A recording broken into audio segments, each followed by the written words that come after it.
নমস্কার।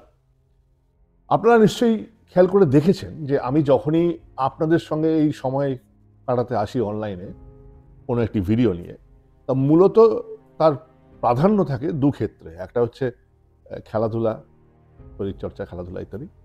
আরেকটা হচ্ছে জীবন দর্শন এবং মানুষকে আরো কি করে মানুষের উন্নতি হতে পারে, মানুষের উন্নত মনস্কতা আসতে পারে, মানুষের স্বাচ্ছন্দ্য আসতে পারে, তারপরে মানুষ মানুষ হয়ে ওঠে।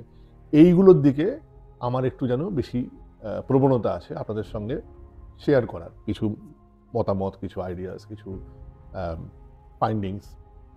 তো দেখুন, আমি ইদানিংকালে দেখবেন দুটো কথা আপনারা সবসময় শুনে আসছেন, ইদানিং হয়তো একটু বেশিই শোনেন।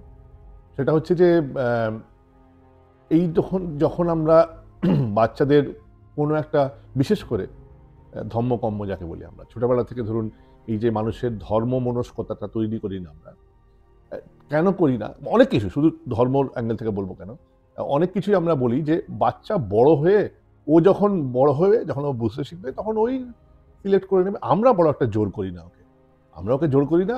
ও বড় হয়ে নিজের যখন বিচার বুদ্ধি হবে তখন সেই জায়গা থেকে ও যদি পড়বে, যেমন ধরুন ভগবদ্গীতা পাঠ, ভগবদ্গীতা বই সে পড়বে কি পড়বে না সেটা তার ব্যক্তিগত জায়গা। ও নিশ্চয়ই যখন বড় হবে যদি পড়তে ইচ্ছা করে পড়বে, ইত্যাদি ইত্যাদি। এখন এইটা আমার আজকে যদি লজিক্যালি আমরা ভাবি, এটা কোনোদিনই সম্ভব না, পৃথিবীর ইতিহাসে কখনো হয়নি, হবেও না। এবং যখন হয়, যে ক্ষেত্রে হয়, সেই ক্ষেত্রে যেটা আমি দেখেছি, যখন এরকম একটা স্তর আসে, যখন ছেলেটি বা মেয়েটি, মানে এই ছোট্ট শিশুটি যখন বড় হয়ে এমন জীবনের এমন একটা সময়ে গিয়ে এইগুলো নিয়ে ভাবতে বসে, এইগুলো নিয়ে সে তার ইচ্ছা বাড়ে, উৎসাহ বাড়ে, তখন তার মনে একটা রাগ বা একটা ক্ষোভও জন্মায়। সেই রাগ ক্ষোভটা হচ্ছে যে আমাকে সারা জীবন এইগুলো থেকে আমার বাবা মা বঞ্চিত কেন করে রেখেছিল, অর্থাৎ আমাকে এই জিনিসটাই, এই এই জিনিসটার প্রতি আমার কোনো এক্সপোজার তারা কেন দিল না।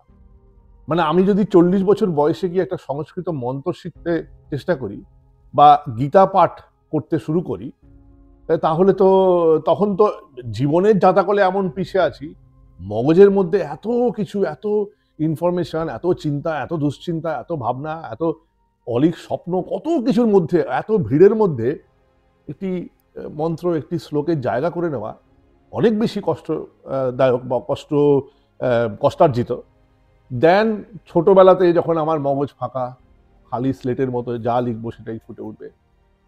এই ধরুন, যেটুকু আপনি যদি যখনই যে কোনো গীতার যে কোনো শ্লোক যদি আপনি দেখেন, তখনই দেখবেন সেখানে কিন্তু জীবন দর্শন নিয়েই বলা হয়েছে বেশিরভাগ ক্ষেত্রে। জীবন দর্শন। এবং যদি আমরা বলি ধর্ম তো কর্মের সঙ্গে জড়িত, মানে একটা কর্ম আপনি কীরকম ভাবে করবেন সেটাই নিয়েই কিন্তু ধর্ম। ধর্ম হচ্ছে যে আপনি, আমরা দেখবেন ইংরেজিতে একটা শব্দ আছে রিলিজিয়াসলি করে যাওয়া। তার মানে এই নয় যে সত্যি সত্যি ঘন্টা নেড়ে বা কি বলে চার্চে গিয়ে করা, তা নয়।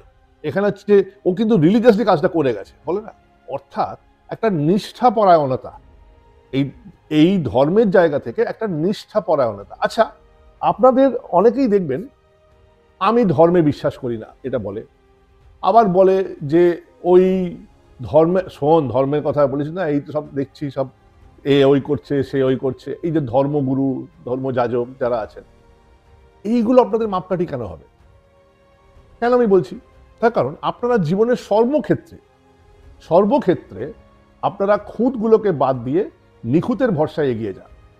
অর্থাৎ মদ খেয়ে গাড়ি চালায়, রিক্সা চালায়, ঠেলা চালায়, অটো চালায়, ট্যাক্সি চালায়, এরকম যেমন ঘটনা আছে, তেমনি মদ না খেয়েও বহু মানুষ অটো রিক্সা চালাচ্ছে বা ঠেলা গাড়ি চালাচ্ছে বা রিক্সাওয়ালা চালাচ্ছে বা ট্যাক্সি চালাচ্ছে। তার মানেটা আমার বলার বক্তব্য হচ্ছে এইটা, যে দু একজন ভুল ব্যক্তির জন্য আপনি একটা জীবনযাত্রাকেই যদি আপনি না বলে দেন, তাহলে তো ক্ষতিটা আপনার, এবং পরবর্তীকালে এটা সমষ্টিগতভাবে ক্ষতি একটা প্রজন্ম। আমরা প্লেন অ্যাক্সিডেন্ট হয় বলে প্লেনে ওঠা বন্ধ করিনি, কিন্তু আমরা ট্রেন অ্যাক্সিডেন্ট হয় বলে ট্রেনে ওঠা বন্ধ করিনি, আমরা পকেট মার হয় বলে পকেটে ওয়ালেট রাখা বন্ধ করিনি, তাই না? যে কোনো ক্ষেত্রেই দেখুন, বাইরে বেরোলে তো বিভিন্ন রকম বিপদ আছে, তা সত্ত্বেও আমরা বাইরে বেরোই কিনা? হোটেলে খেয়ে আমরা জানি যে কুকুরের মাংস খাইছে হোটেলে, তবুও তো আমরা বাইরে খাওয়া বন্ধ করি না, আমরা তো হোটেলে খেয়েছি। এই ভরসায় খেয়েছি যে না এই হোটেলে কিন্তু কুকুর, সব হোটেলে কিন্তু কুকুরের মাংস খাওয়াচ্ছে না।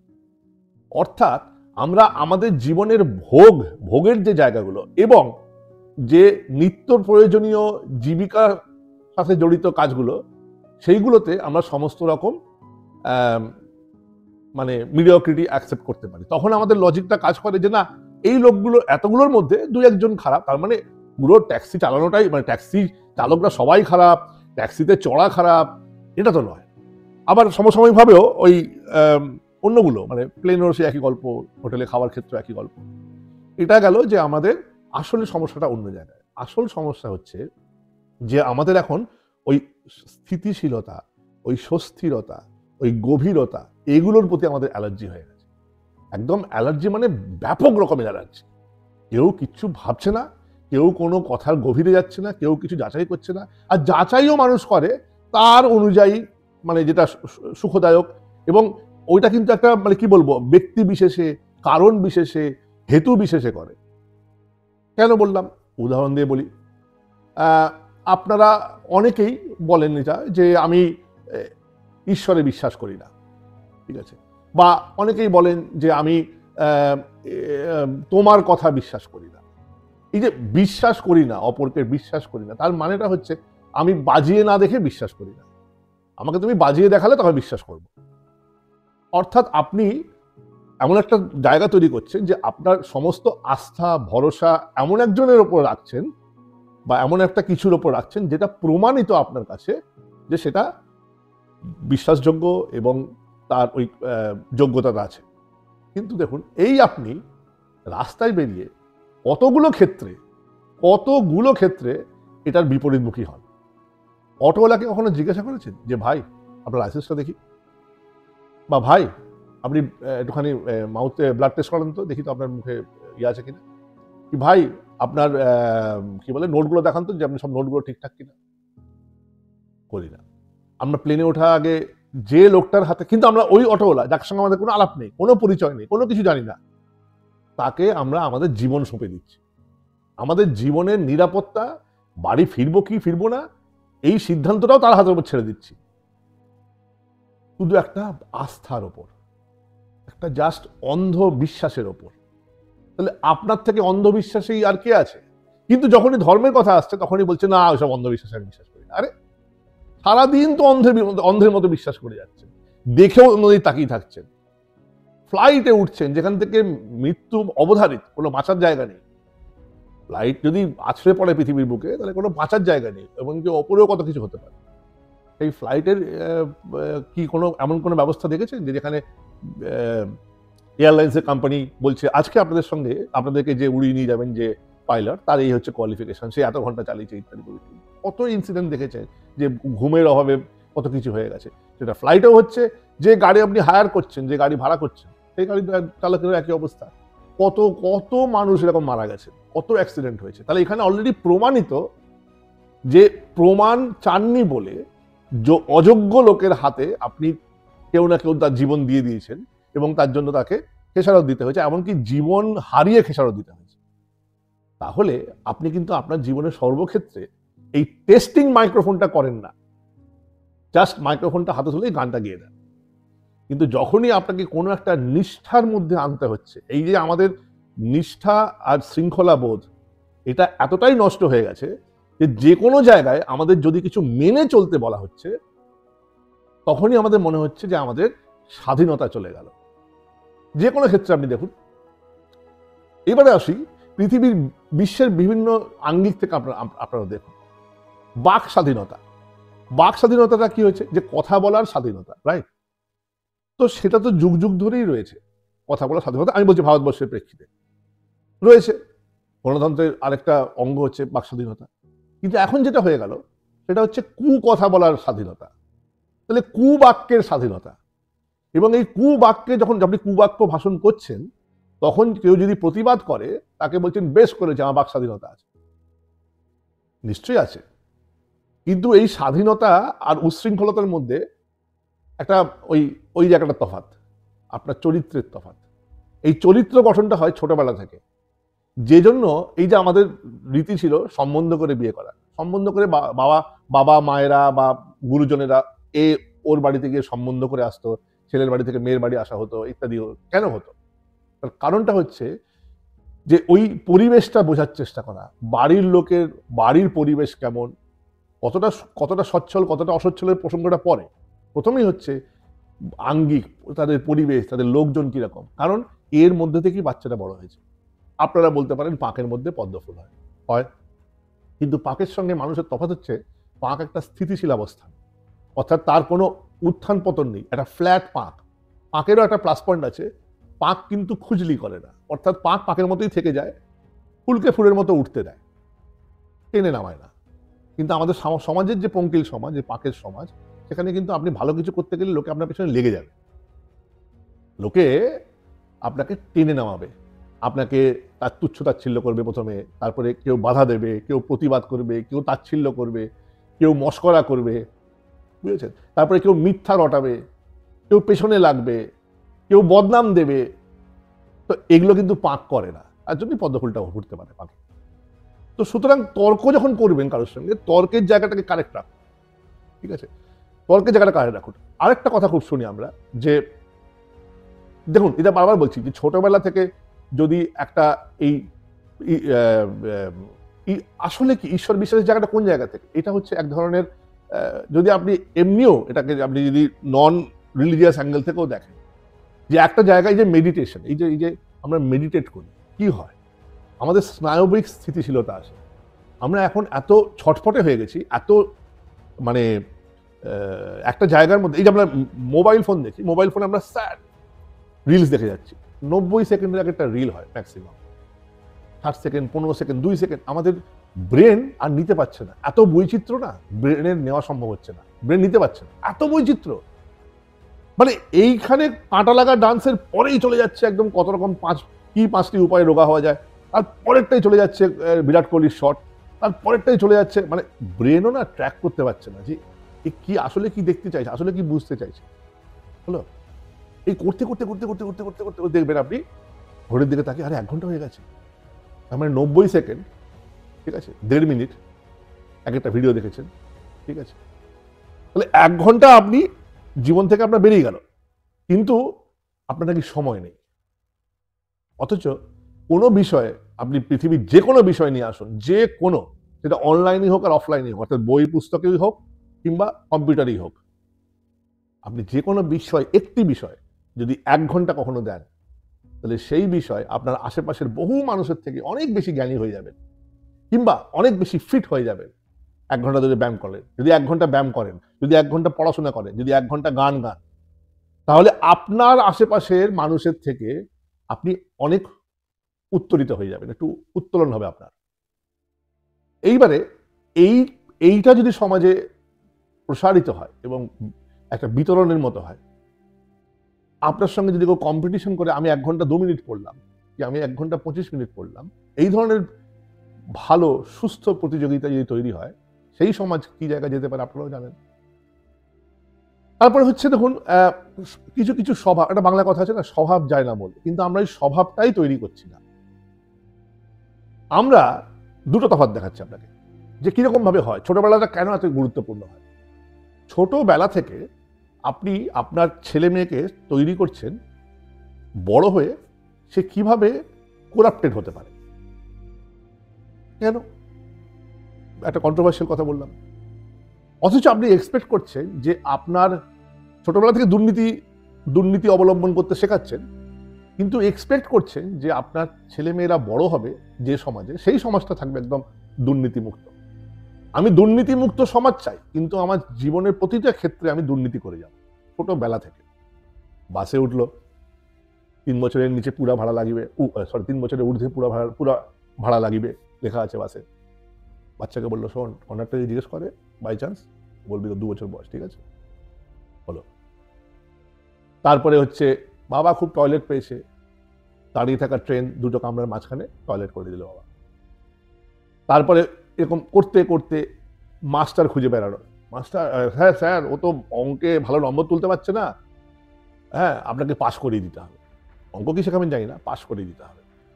আচ্ছা, ছেলে মেয়ে পড়াশোনা করছে, আরো নম্বর চাই, আরো নম্বর কিভাবে পাবো। এইবারে কি হচ্ছে, এই আরো নম্বরের খোঁজে বাকি সমস্ত দায়িত্ব সে ভুলে যাচ্ছে। মানুষ হয়ে বেড়ে ওঠার দায়িত্ব, যেটা পরবর্তীকালে একজন আদর্শ স্বামী হওয়া, একজন আদর্শ স্ত্রী হওয়া, একজন আদর্শ মা, একজন আদর্শ বাবা, একজন আদর্শ কর্মী, একজন আদর্শ সমাজসেবী, আদর্শ রাজনীতিবিদ, আদর্শ শিক্ষাবিদ, এগুলো কি করে হবে বলুন? কি করে হবে? আমি যে কাজটা করতে যাচ্ছি, যেটা যেটা করলে এগুলো হবে, সেইগুলো থেকে আমি দূরে চলে যাচ্ছি। নম্বর খুঁজছি, নম্বর খুঁজছি, নম্বর খুঁজছি, নম্বর খুঁজছি, সেই যেমন আপনি ভাবুন, যখন একটা হলের সামনে গিয়ে ব্ল্যাকে টিকিট বিক্রি হচ্ছে, তাকে যখন মানুষ খুঁজছে, ব্ল্যাকে টিকিট, ব্ল্যাকে টিকিট, ব্ল্যাকে টিকিট, তখন তো তার আর অন্য কোনো কিছু মাথায় কাজ করছে না। এইবারে এইটা না ঢুকে যাচ্ছে, অ্যাচিভিং উইদাউট, মানে আর্নিং হচ্ছে না। এখানে হচ্ছে তোমাকে প্রাপ্তিটা খুব ইম্পর্টেন্ট। প্রাপ্তির জন্য যে পথটা, সেই পথটা তুমি যা ইচ্ছা অবলম্বন করতে পারো। প্রতিটা বাবা মা বলে, আমার অত শুনবো না, আমাকে তোমাকে 99% এনে দিতে হবে। এই তুমি বাইবেল বড় বড় স্টিল, যেভাবেই তুমি পারো, ঠিক আছে, শোন, তোকে কিচ্ছু করতে হবে না, তুই শুধু পড় আর 99টা নম্বর নিয়ে আয়। বাড়ির কোনো কাজ সে করছে না, সে একটা ডিম সেদ্ধ করতে জানে না, সে একটা খাটে বিছানা করতে জানে না। বাবা মাকে কখনো জিজ্ঞাসা করেছে, আপনাদের এত যে আপনাদের উন্নত মানসিকতায় সবাই ছেলেমেয়েরা বড় হচ্ছে উদারচিতাবাদের মধ্যে, কোনোদিন সকালবেলায় বাবা মার কাছে এসে বলেছে, গুড মর্নিং বাবা, কেমন আছো, কাল তোমার কেমন কাটলো, সারাদিন পর তুমি কোথা থেকে এলে, পা টিপে দেবো, ব্যথা করছে পা? এগুলো কিন্তু মানে শুনতে অতিরঞ্জিত মনে হচ্ছে, কিন্তু সেগুলো তো মানবিক প্রশ্ন। তো যে ছেলে তার নিজের জন্মদায়ী বাবা মা, যার সঙ্গে 24 ঘন্টা সে আছে, আইডিয়ালি ডিরেক্টলি অর ইনডিরেক্টলি, প্রতি রাতেই যে বাড়িতে ফিরে আসছে, তারই কোনো খবর রাখে না, তার মধ্যে এই এই দায়িত্বশীলতা, এই দায়বদ্ধতাটা তৈরি হবে কি করে, যে যার সঙ্গে আমি ওঠা বসা করবো তার একটু খবর নেব। মানে সে বিবাহের পরে হঠাৎ করে সে স্ত্রীর প্রতি যত্নশীল হয়ে উঠবে, কি করে হবে? কিন্তু মায়ের প্রতি যত্নশীল হয়নি। তাহলে এবং তার মধ্যে চলে আসবে আস্তে আস্তে একটা, মানে পরে যেটা হয়, ভয় ভক্তি করা হয়, যে সংসারে অশান্তির ভয়, খেয়েছ জিজ্ঞেস করতে হবে, অশান্তির ভয়। কিন্তু ওই ন্যারেটিভটা, ওটা যদি জীবনের অঙ্গ তো হতে পারত, তাহলে তো অশান্তিতেই হতো না। তো এই যে আজকে দেখবেন এত প্রাপ্তির মধ্যে নৈরাশ্য, এত প্রাপ্তির মধ্যে এত নৈরাশ্য, এত জিনিস আপনার সামনে, এত ইনফরমেশন, এত গ্যাজেট, তাও লোকে বলছে বোর্ড, বাচ্চারাই বলছে ও আম বোর্ড, রাইট? তাহলে এনগেজমেন্ট তো হচ্ছে না, কারণ কোনো কিছুর মধ্যেই গভীরে যাচ্ছেন না। আমরা যখন ছোটবেলায় ছবি আঁকতাম, যতটাই আমরা কেউ বড় আর্টিস্ট হয়নি, পরে লিওনার্দো দা ভিঞ্চি হয়নি, কিন্তু ছবি যখন আঁকতাম চেষ্টা করতাম কত ভালো করে একটা ছবি আঁকা যায়, একটা ছবিটাকে গুরুত্ব দিতাম, যে পাহাড়, দুটো পাখি উঠছে ইত্যাদি। তো ওয়ের আই এম কামিং ফ্রম, যে কোনো কিছুর মধ্যে যদি গভীরতা না থাকে, একটা সময় আসবে যখন মানুষ গাড়ি চালাতেও শিখবে না, কি দরকার উবার ডেকে নেবো, রান্না শিখবে না, কেন কি দরকার ওই সুইগি থেকে খাবার আনিয়ে নেবো, সেবা করতে শিখবে না, কি দরকার আয়াকে ডেকে নেবো, এই চলবে, শুধু ডেকে নেবো, করিয়ে দেবো, ওকে ডাকবো, তাকে ডাকবো। তাহলে এখন সমাজে যদি আপনি সমস্যাগুলো দেখেন, বেশিরভাগ সমস্যা দেখবেন মানুষের নৈতিকতা আর মানবিকতা, এই দুটোর প্রচন্ড অভাব। কুচো কুচো করে কেটে ফেলছে প্রেমিক প্রেমিকা এইসবের মধ্যে। আচ্ছা, পরকীয়াটা খুব চাই, কিন্তু পরকীয়া ধরা পড়ে গেলে বা ধরা না পড়লে যাই কিছু হোক না কেন, মানে ওই পরকীয়ার একটা সাইড এফেক্ট হচ্ছে কুচো কুচো করে কাটা। এটা কি রে, মানে চিন্তা ভাবুন, মানুষ আরেকটা মানুষকে কোনো একটা কারণে এরকম বসে বসে কাটছে, এই চিন্তা ভাবুন আপনি। একবিংশ শতাব্দীর প্রগতির দান বঙ্গীয় সমাজকে আমার দরকার নেই সারা পৃথিবী দেখার, তাই না? তারপরে ধরুন একটু এই যে চিপ পপুলারিটির জন্য কত মানুষকে দেখছি জামা কাপড় খুলে রিলস বানাচ্ছে, এই শরীর দেখিয়ে ওই শরীর দেখিয়ে, একটু পপুলারিটি, একটু জনপ্রিয়তা, এবং সেই জনপ্রিয়তা 90 সেকেন্ডের জনপ্রিয়তা, এবং লোকে আসছে ওই জনপ্রিয়তা, ওই লাইকস দেখছে। তাহলে এভ্যালুয়েশনটা দেখুন, মূল্যবোধটা কোন জায়গায় নেমে আসছে, যে মূল্যায়নটা হচ্ছে কে কতবার ওকে নোংরা ভেবে দেখছে তার উপর। কেউ তো আর ভক্তি শ্রদ্ধা নিয়ে এসে দেখছে না, বা আচ্ছা উনি কি বলছেন একটু শুনি তো, আহারে কত উন্নতি হলো আমার, না, এখানে চিত্ত বিনোদন, যৌন উৎপীড়ন এবং বিনোদন, মানে একদম বস্তুকেন্দ্রিকভাবে ওই মহিলার ভিডিও দেখছে, তারা লাইকস পড়ছে, ভিউজ বাড়ছে, বাড়ির লোক, মেয়ে, সন্তান, মা চান করতে যাচ্ছে, সন্তান পেছনে পেছনে ভিডিও ধুয়ে যাচ্ছে, মা নগ্ন হয়ে চান করবে, সেই ভিডিও দেখবে অপ্রাসঙ্গিক, ব্যভিচারী এবং অজানা অচেনা লক্ষ লক্ষ মানুষ। এটাই তার সুখ, এটাই তার প্রাপ্তি। এখন এটা এক ধরনের মনস্তত্ত্ব, কিন্তু এই মনস্তত্ত্বটা এই মানুষটার মাথায় এসছে কেন জানেন? আর কারণ এক ধরনের মানে চিত্তের অভাবের জন্য। এর বাড়ির লোক তো কখনো এটা নিয়ে ভাবেনি ছোটবেলায় যে ভবিষ্যতে কি হতে পারে। আমিও জানি না যে আমার ছোট ছেলে মেয়েদের ভবিষ্যৎ কি হতে পারে, কিন্তু we are not worried about ভবিষ্যৎ এই মুহূর্তে, আই এম ওয়ারিড অ্যাবাউট বর্তমান। কারণ আপনার বর্তমান একবার ভালো হয়ে গেলে, ক্লাসিক্যাল গান যখন মানুষ শেখে তখন ওই যে ছোটবেলায় একটা বেস তৈরি হয় সপ্তসুরের, সেই বেসের ওপর সারা জীবনটা চলে যায়। তাহলে ওই বেসটাই হচ্ছে খুব ইম্পর্টেন্ট। তারপরে পরবর্তীকালে সে কি ধরনের গান গাইবে কি না গাইবে কিন্তু পরের জায়গা, কিন্তু সে গানটা গাইতে পারবে কিনা সফলভাবে, সেটা ওই বেসটা তৈরি করে দেবে। এটা গেল একটা পার্ট। আর দ্বিতীয় পার্ট হচ্ছে বিচার আর বোধ বুদ্ধি। এই বোধ বুদ্ধি, কিটা করবো কিটা করবো না, কিটা শোভনীয় কিটা অশোভনীয়, কি কোন কোন জিনিসটা মানবিক কোনটা অমানবিক, এই যে বিভাজন, এই যে চিত্ত বিভাজন মনের মধ্যে, এই বিচার শক্তি, এই বিচার শক্তিটাই তৈরি হয় হচ্ছে ছোটবেলায়। ও বড় হয়ে কি করে হবে?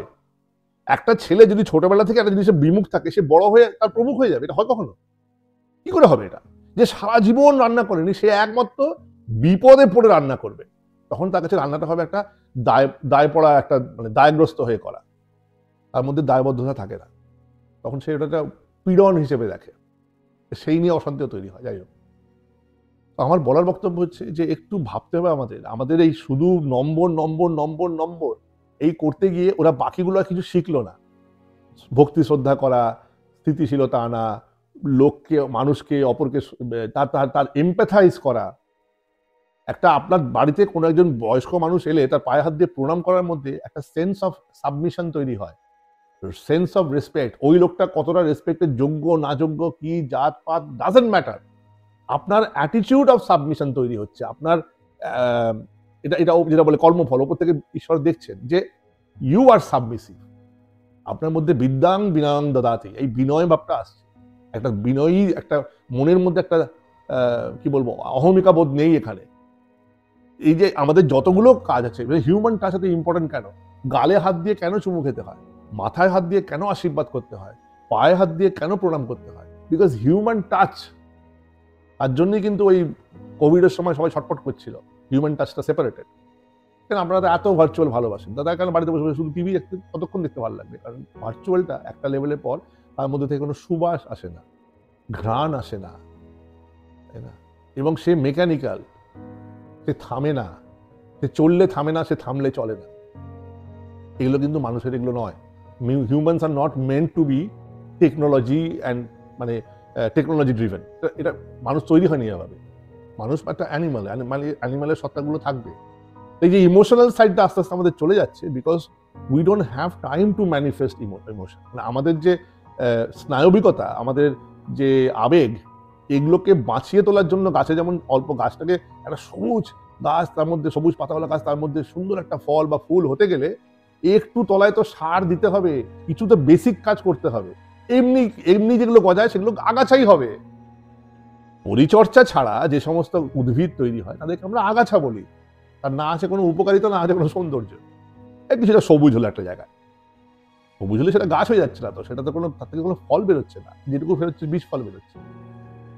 তো ওই পরিচর্যা করলে তবে সুন্দর একটা গোলাপ বেরোবে, ওই জায়গাতে, ওই মাটিতেই বেরোবে, ওই মাটিতেই বেরোবে। শুধু একটু পরিচর্যা করতে হবে, সেইটুকু সময় দিতে পারছেন না কেন? কেন একটু ছোট টিভি হলে কি ক্ষতি আছে? একটা 48 ইঞ্চি না কিনে আমরা 30 ইঞ্চি টিভিতে কি সমস্যা আছে?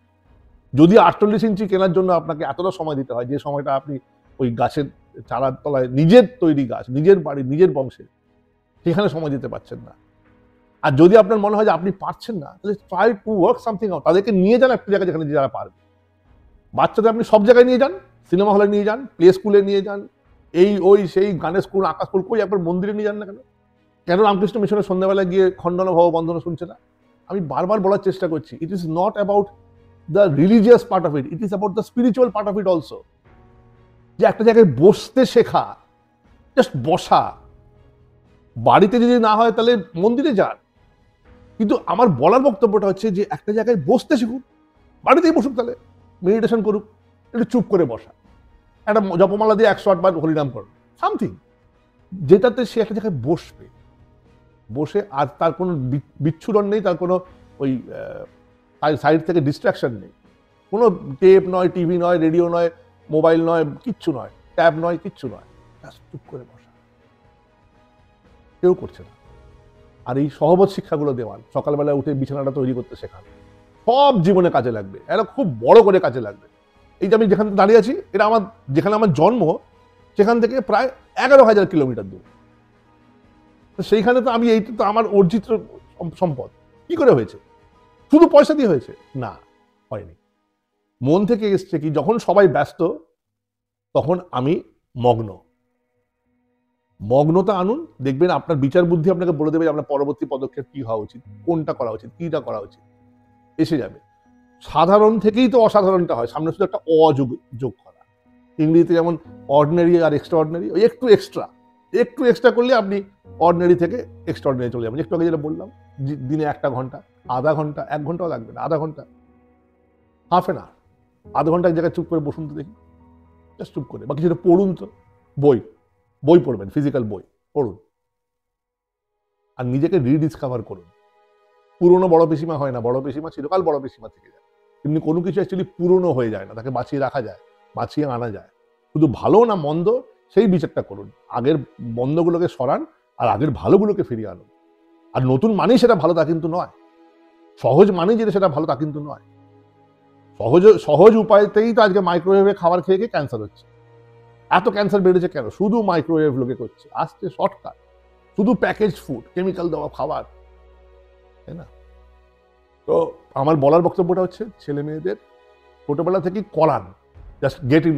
দরকার নেই তাদের মধ্যে কোনো আধ্যাত্মিক বোধ আসতে হবে না, আধ্যাত্মিক বোধটা ওটা আস্তে আস্তে আসবে, ইউ আর রাইট, একটা সময় গিয়ে আসবে ওদের মধ্যে। কিন্তু আগে হচ্ছে ব্যবহারটা তৈরি করুন। বলে হয় না, করিয়ে হয়। দরকার হলে সকালবেলা বলবেন, এই এদিকে আয়, তুই জিজ্ঞেস করলি না কেন আমাকে যে আমি কেমন, হাউ এম আই টুডে, বা গুড মর্নিং বললি না কেন? হ্যাঁ গুড মর্নিং। বাড়ি থেকে ফিরে এসছে, তুই জিজ্ঞেস করেছিস ফিরে এসছিস যে আমি টায়ার্ড কিরকম, আমার যে কালকে জ্বর হয়েছিল তুই আমাকে একটা ওষুধ দিলি না? Make them get involve, make them do things for you. এই যে লোকের জন্য না করে শুধু ছেলে মেয়েদের আতুপুতু করে রেখে দিয়েছেন অকারণে, শুধু নম্বর চাই, বাবা নম্বর চাই, সারা জীবন যদি ছেলেটা নম্বরের পেছনে দৌড়ায়, একটা সময় আপনাকে তো ভুলে যাবে, আর ভুলে যাচ্ছেই তো, কারণ আপনি তো ওর জীবনে কোনো ভূমিকাই নেই আপনার, আপনি তো মানুষে উঠতে পারেননি, আপনি নম্বর দায়ী একটি বা, নম্বর দায়ী এক মা। কি করেছো তুমি আমার জন্য, এই বলবে বয়সকালে, কারণ আপনি যে কি করেছেন ওদের জন্য সেটাও কখনো বলেননি। অদ্ভুত না? তখন আপনিও নয়, আপনার কাছে নেই, রান স্কোর নেই, শুধু বলতে হচ্ছে যে না ওই তোকে এই মাস্টারে নিয়ে গেছে, ওই মাস্টারের কাছে নিয়ে দিয়েছিলাম, কিন্তু বাকিগুলো তো করেননি। আর যদি সে সাফার করে জীবনে এইসবের জন্য, এই চিত্তের অভাবের জন্য, এই দৈন্যতার জন্য, যখন সে পরবর্তীকালে সাফার করবে, যখন সে লোনলি ফিল করবে, যখন সে বোর ফিল করবে, ডিপ্রেশনে যাবে, সে একাকী হয়ে যাবে, হয়তো খ্যাকখ্যাকে ব্যবহার তৈরি হয়েছে, কেউ থাকছে দর্শক, কে থাকবে? আপনি বাবা মা, আপনি ওই গরু লাথি খেয়ে বসে থাকবেন, কিন্তু বাইরের লোক তো শুনবে না। নিজেকে যে হাম বড়াই ভাবছে, বেসুরে গান গাইছে, আপনি হাততালি দিচ্ছে, গানের অডিশনে যাচ্ছে, ফেল করছে, বাড়িতে এসে বলছে না না তুই ঠিক গিয়েছিলিস, ওই লোকটা ভুল, ও জালি, ও সবাই বাজে আর কি, ও জালি, তোকে এভাবে অডিশন যে নিল, ও তো পয়সা খেয়ে বসে তাই তোকে দিল না, ওকে দুর্নীতি শিখিয়ে দিল। তাহলে মনে মনে কি ভাবলো, যে আমি ঠিক আছি, ওই লোকটা জালি। এটা হচ্ছে প্রথম, নিজের শর্টকামিং অন্যের উপর ব্লেম করা। আর দ্বিতীয় সেগুলো হচ্ছে, ও তার মানে চান্স পেতে গেলে একটু পয়সা খাওয়াতে হবে। তো এইটা হচ্ছে আপনি ইনডিরেক্টলি আপনার ছেলে মেয়েদের এই শিক্ষা দিচ্ছেন। কি হবে? যে কটা লোককে আপনি আজকে পুজো করেন তারা কেউ শর্টকাট করে হয়নি, সবাই কিন্তু ঘা খেয়ে ঘষে ঘষে খেটেই হয়েছে। টুপ করে ওপর থেকে তেন্ডুলকার ব্যাট ধরতে শিখলো না শিখলো, সঙ্গে সঙ্গে চলো ইন্ডিয়ায় খেলো, লতা গান গাইতে শিখলো না শিখলো, সঙ্গে সঙ্গে চলো কি বলে তোমার শঙ্কর জয়কিশনের গান গাও, এরকম ভাবে হয়নি, কিন্তু কারুর হয়নি, কোনো বড় লোকের হয়নি। আর দেখবেন সবাই, all of the successful people today, Steve jobs বলুন কি বিল গেটস বলুন কি রতন টাটা বলুন, মানে এনি ব্যবসায়িক অ্যাঙ্গেল থেকে বলুন, স্পোর্টস অ্যাঙ্গেল থেকে বলুন, গান বাজনা থেকে বলুন, এনি অ্যাঙ্গেলে, এনি ফিল্ডে, দেখবেন সবাই এই স্পিরিচুয়াল কামনেসের উপর ফোকাস দেয়, সাম অফ দি আদার ওয়ে। তারপরে সমাজভিত্তিক কোনো কাজ করে না, সমাজ সেবামূলক কাজ করে না। যেদিনকে আপনার অন্য কোনো কাজ ছেড়ে সমাজ সেবামূলক কাজ করবেন, সেই দিনকে আপনি মানবিক হবেন। অন্য কোনো কাজ নেই বলে সামাজিক কাজ করাটা তবু ভালো, মন্দের ভালো ডেফিনেটলি, কিন্তু সেটা হচ্ছে যে ওই তার মধ্যে কোনো ত্যাগ নেই। তো আজকের বাংলা, আজকের ভারতবর্ষ যাই কিছু হোক না কেন, আপনার আশেপাশের সমাজটা কিন্তু ঘর থেকে তৈরি হচ্ছে। তো রাস্তায় যতগুলো দেখছেন সবাইকে এই 2 পয়সা বেশি দেবো, 2 পয়সা কম দেবো করতে করতে এর মধ্যেই রয়ে গেছে সমাজ। কেউ আর মানবিক হচ্ছে না। রিক্সাওয়ালাকে দেখলেই তুই তোকারি করছে, এটা কোনো শিক্ষার ইয়ে নয়। রেসপেক্ট, ওই যে বললাম, রেসপেক্টটাই তো নেই বাড়ির থেকে। কাজের বাড়িতে মেয়েটি কাজ করতে আসছে, তাকেও তুই তোকারি। রিক্সাওয়ালা, তাকেও তুই তোকারি। কেন? আপনি কে হে? Who do you think you are? এবার আপনাকে যখন কেউ তুই তোকারি করবে, আপনি আপনার কাছে একটা গরিব মানুষকে তুই তোকারি করা যায়, রাইট? তার মানে আপনাকে যদি কালকে ওই কোনো একটি বড় লোক আপনার থেকে যে অনেক বেশি বিত্তশালী, সেই ওই তুই তোকারি করে, কেমন লাগবে? কে রে, গেটের কাছে এসছিস? সমস্ত লোক, আপনি 50 বছর বয়স, সরকারি চাকরি করেন, একটা ব্যবসায়ী দরজার সামনে গেছেন, ব্যবসায়ী উপর থেকে বললো, কে রে, কে ওখানে, ওটাকে তাড়া, ওই কি করছিস, এইভাবে কথা বলছে। ভাবুন বুকে কোথায় গিয়ে লাগবে, ভাবুন। ও আপনার বেলায় মানিজ্যত আছে, আপনার বেলায় বুক আছে, হৃদয় আছে, অপমান বোধ আছে। আর এই রিক্সাওয়ালা, ঠেলাওয়ালা, বাড়ির কাজের ব্যক্তিটি, তাদের নেই। আগেন সমস্যাটা কিন্তু আপনার। এই সমস্যা, নিজের সমস্যা এখন বাচ্চাদের দিকে যাচ্ছে। বাচ্চাদেরকে তো পুরো বঞ্চিত করছেন, পুরো শৈশবটা বাচ্চাদের পুরো বঞ্চিত। রুটিনের মতো করে রোবোটিকভাবে এই করো, ওই করো, এই করো, ওই করো করে চলছে। কি কি করো না? সাঁতার শেখো, গানের ক্লাসে যাও, আঁকার ক্লাসে যাও, বই নিয়ে পড়ো। আস্তে আস্তে গান, আঁকা, সাঁতারগুলো আস্তে আস্তে সরে যাবে। যত ক্লাস বাড়বে, বই নিয়ে পড়ো, বই নিয়ে পড়ো, বই নিয়ে পড়ো। অঙ্ক, অঙ্ক, বই, অঙ্ক, নম্বর, নম্বর, নম্বর, নম্বর, নম্বর হয়ে গিয়ে তারপরে আবার আরেকটা আছে, তুই 92 পেলি শেষকালে, 99 হলো না। ওই যে বললাম, প্রাপ্তি যোগের মধ্যে আপনাদের তো আনন্দ সেলিব্রেশন করার সময় নেই, এত হাই এক্সপেকটেশন সেট আপ করা আছে। আবারও বলি, success does not come with qualification. পৃথিবী যখন, আমি তো পৃথিবীর বিভিন্ন প্রান্তে কাজ করেছি, সব জায়গায় দেখা হয় ডেলিভারেবল। আপনার ব্যবহার, যেটা বললাম, আপনার ব্যবহারে আপনার পরিচয়, আপনার ব্যবহার আর আপনার ডেলিভারেবল। বুঝতে পারছেন? সেখানে নম্বর দেখবে না। স্যার আমি তো পরীক্ষায় 92% পেয়েছি কি 99% পেয়েছি, এদিকে আমার পক্ষে ওই 9টার সময় গিয়ে অফিসে হাজির হতে সমস্যা হয়ে যাচ্ছে। বা কাউকে একটা কিছু বললাম যে হ্যাঁ আপনাকে আগামীকাল ফোন করবো, করলাম না ফোন, সেই কাস্টমারটা কিন্তু আর থাকবে না, চলে যাবে ব্যবসা থেকে। এ তো ফলো আপ করে না, কোনো সিরিয়াসনেস নেই, ক্যাজুয়াল, তাই না? তারপরে ধরুন এই যে চাকরি বাকরি নিয়ে সমস্যা হচ্ছে, কেন হচ্ছে? Because we don't train our kids how to be ready for job. পড়াশোনা করলেই চাকরি হবে করতে, আরে এখানে পয়সা করেই ব্যাপার চলে এলো। তো এখানে জ্ঞান কেউ শুনতে চাইবে না, ওই একই গল্প যে তুমি আমার কাজটা কিরম ভাবে করবে, কাজটা করতে পারবে? নিজেকে আপনি জব রেডি করতে পারছেন কি? করতে পারছেন না, সে সময় নেই। তো ছেলে মেয়েদের শুধু পড়াশোনার বাইরে অন্যদিকে নিন, মন দিন, এবং প্রচুর দেখবেন আশেপাশে এই মুহূর্তে ভারতবর্ষের বুকে কত স্টার্ট আপ হয়েছে, কত স্টার্ট আপ সাকসেসফুল হয়েছে, তাই না? কত কত এই মম চিত্তে টিত্তে কত ভজহরি মান্না রান্না কত আছে, যারা এই প্রজন্মের ব্যবসা হয়েছে তো সাকসেসফুল হওয়া যায়। তো তারা কেউ কিন্তু মাধ্যমিকে 99% পাওয়া লোক। আর যখন ছেলে মেয়েদেরকে ডাক্তার ইঞ্জিনিয়ারের জন্য কলায় এত ঝোঁক কেন? আর ডাক্তার হলে সার্জারির পয়সা, আর ইঞ্জিনিয়ার হলে যাক সেটা বললাম না কিছু পয়সা। তো সবাই ওই কাতারে চলে যাচ্ছে। কেউ কিন্তু মানব সেবার জন্য যে আমার ছেলে ডাক্তার হবে, বিধানচন্দ্র রায়ের মতো মানব সেবা করবে, এরকম ভাবছেন না কিন্তু। তো আপনাদের এক্সপেকটেশনটা ওই একদম ধনতান্ত্রিক। গণতান্ত্রিক দেশে থাকেন কিন্তু মানসিকতা ধনতান্ত্রিক। তো আলটিমেটলি কিছু কয়েন ঘুরে বেড়াবে আপনার চারদিকে, আর কিছু রোবট ঘুরে বেড়াবে, যাতে আপনার ভালো মন্দ, দুঃখ, দুর্দশা, কান্না, হাসি কিচ্ছু যাবে আসবে। এই করতে করতে ওই রোবট একদিন বুকে হাত ধরে সেও বসে যাবে, ধাপ পড়ে গেল, কি হলো রে? 42 বছর বয়সে হার্ট অ্যাটাক করে মারা। কেন এলো পৃথিবীর বুকে, কি করলো, চলে গেল। সারা জীবনটা এইসব করে করে কেটে গেল।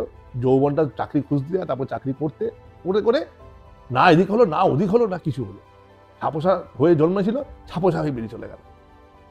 এবার ছাপোষার বাইরেও জন্য একটা জীবন করা যায়, গ্রামে গিয়ে হাত খুলে দাঁড়িয়ে থাকা যায় বড় ক্ষেতের মাঝখানে, এসবগুলোও করলো না। সে জীবনের ওই আস্বাদনগুলো সে পেল না।